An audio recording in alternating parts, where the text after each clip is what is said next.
Welcome to This Explainer. Today, we're going to completely shatter the illusion of human dominance and uncover the truly harrowing, incredibly improbable story of our survival. We look around our modern world today and we kind of just assume our success was always guaranteed. But the actual truth, our history is a masterclass in raw, desperate resilience against a planet that constantly tried to wipe us out. So let's just dive right in and ask ourselves a pretty crazy question. How did a desperately vulnerable species, one that was constantly being pushed right to the absolute brink of extinction, somehow manage to inherit the entire Earth? Because for the vast, vast majority of our existence, we weren't these comfortable conquerors at the top of the food chain. We were barely hanging on, literally fighting tooth and nail for every single generation. Because today, we look around and see a thriving global population of 8 billion people. It leads us to naturally assume that our ancestors were just destined to rule, right? We see our massive cities, our sprawling agriculture, and it creates this super comforting illusion of a peaceful, inevitable march of human progress across the continents. But let me tell you, the genetic record tells a wildly different, much darker story. Now, I really want you to let this next number sink in. Deep in our past, during the absolute worst of the African megadrought, our entire global population may have crashed to just a few hundred individuals, literally just a few hundred people, clinging to existence on a single strip of coastline. Just think about that for a second. If a single bad storm or a localized disease outbreak had hit those survivors, the human story would have ended right there, before it even truly began. All right, let's move into Section 1, the Great Bottlenecks, and take a look at the brutal environmental cataclysms that forced our ancestors to become the ultimate refugees of a deeply hostile planet. Picture this. Between 135,000 and 75,000 years ago, shifting monsoons and rapidly evaporating lakes forced humanity into these tiny, isolated ecological islands just to survive. Lake Malawi lost an estimated 95% of its water, lush savannas just turned to dead, dry dust. Our ancestors had to retreat to a small coastal region called Pinnacle Point, down in modern-day South Africa. And there, they had to radically transform their behavior, learning to harvest shellfish and utilize marine resources. They didn't just passively survive this bottleneck, they innovated out of pure, unadulterated desperation. And if that wasn't enough, we have the timeline of the Toba supervolcano, right around 74,000 years ago. This was a magnitude 8 eruption that literally blocked out the sun with ash and sulfur dioxide, plunging the Earth into a brutal volcanic winter. Forests died off, rivers completely froze. The human population crashed so incredibly hard that we dropped well below what modern biologists would consider a critically endangered species. Just a few thousand people left on Earth. There's a quote that really hits the nail on the head here. We are not the descendants of a thriving global species. We are the descendants of refugees who watched their world end. It's wild to think about, but every single trait you inherited traces back to a tiny group of scarred survivors who simply refused to fade quietly into the ash. They watched the sky turn the color of bruised iron, and yet something inside them refused to give up. You, watching this right now, are the direct living evidence of their refusal to die. It's so important to contrast the myth of our ancestors with the actual reality. We really like to cling to this comforting idea that early humans were just gentle stewards of nature, living in perfect harmony. Nope. The harsh reality, they were desperate, ruthless, apex survivors. We didn't quietly enter a stable ecosystem and find a peaceful little niche. We arrived as hyper-efficient predators, using coordinated hunting and sheer, stubborn willpower to pull our families back from the edge of the abyss. Which brings us to Section 2, Surviving the Frozen Earth. Because, spoiler alert, things didn't get any easier from there as we entered our next great trial. We're talking about the last glacial period, which lasted a staggering 100,000 years. It transformed the world into a completely alien landscape, crushed beneath massive glaciers that were literally 2 miles thick. Global sea levels plummeted by 120 meters.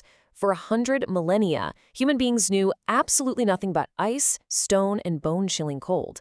Generation after generation was born into this freezing wasteland, completely unaware that a warmer, greener world had ever even existed.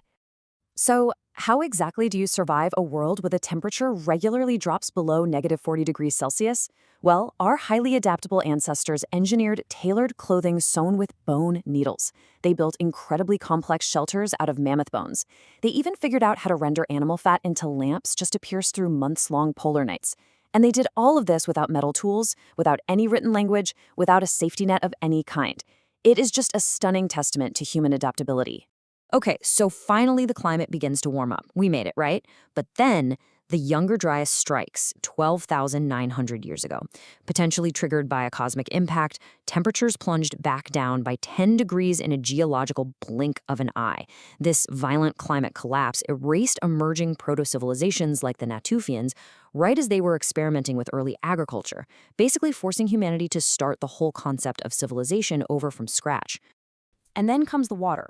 Around 7,600 years ago, the Black Sea deluge burst through the Bosphorus Strait with a force 200 times greater than Niagara Falls.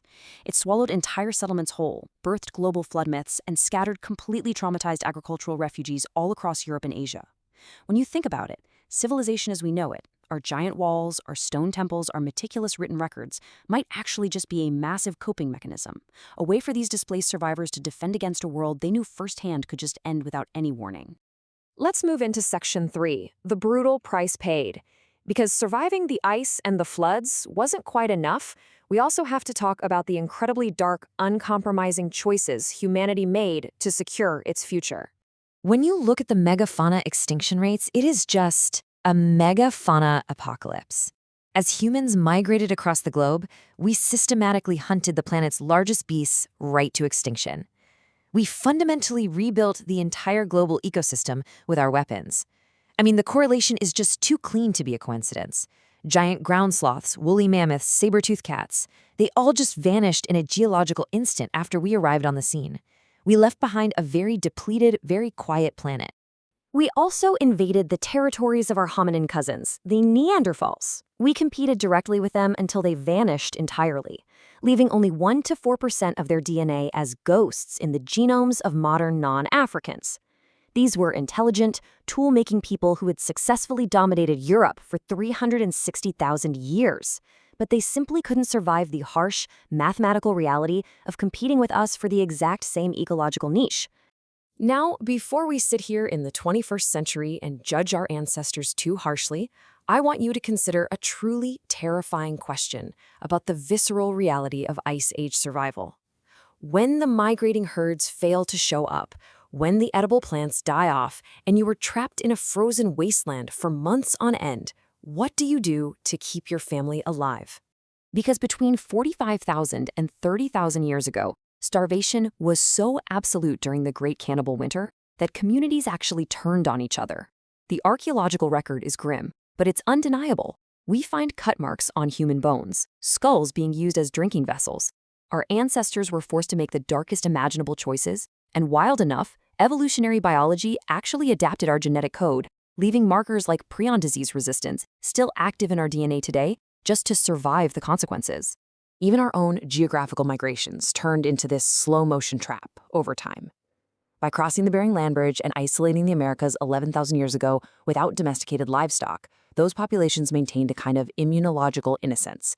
But that specific prehistoric choice sealed the fate of their descendants thousands of years later, culminating in an absolutely devastating 90% population collapse upon European contact when those two isolated worlds finally collided. That brings us to our final part, Section 4, the burden of awareness. Now we have to look at the ultimate psychological cost of this incredibly unlikely, incredibly bloody survival. Around 70,000 years ago, we went through what's called the cognitive revolution, and it didn't just give us the tools and the complex language to build civilizations, it completely rewired our brains.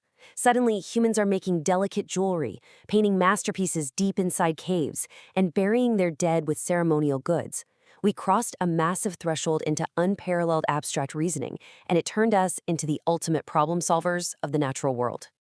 But there's a flip side. As the quote says, the horror at the heart of the human experience is not the catastrophes that almost destroyed us. It is the awareness that came with surviving them. With that brilliant, abstract thought came the inescapable, horrifying realization of our own mortality. We became the very first and only creatures burdened by the terrifying knowledge that absolutely everything we love is temporary. Our art, our massive monuments, our early religions, all of it traces back to our ancestors grappling with that heavy awareness. So, I'm going to leave you with this final thought for today's explainer. As you sit there, probably in a comfortable, heated room, ask yourself, do the invisible scars of our ancestors' desperate, brutal struggle still silently dictate who you are today? The comfort we enjoy right now is a massive luxury, and it was bought and paid for by 100,000 years of frozen death, sheer desperation, and an entirely uncompromising will to survive. Thank you so much for exploring this with me, and never forget the incredibly improbable journey that's written directly into your DNA.